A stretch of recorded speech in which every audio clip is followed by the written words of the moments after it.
আমরা তালসারি কাঁকড়া ব্রিজ ছেড়ে আস্তে আস্তে আমরা এগিয়ে চললাম আমাদের গন্তব্যস্থলের দিকে। খারাপ নয়, জায়গাটা ভালোই। দেখুন সবাই এখন আবার ফিরে যাচ্ছে।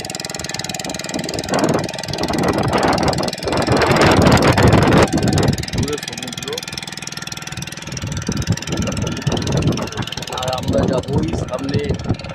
দেখা যাচ্ছে ওইটা আমাদের গন্তব্যস্থল। আমরা ওখান থেকে গিয়ে আবার আমরা গাড়িতে করে ফিরে যাব। আমরা এখন যাব চন্দনেশ্বর মন্দির।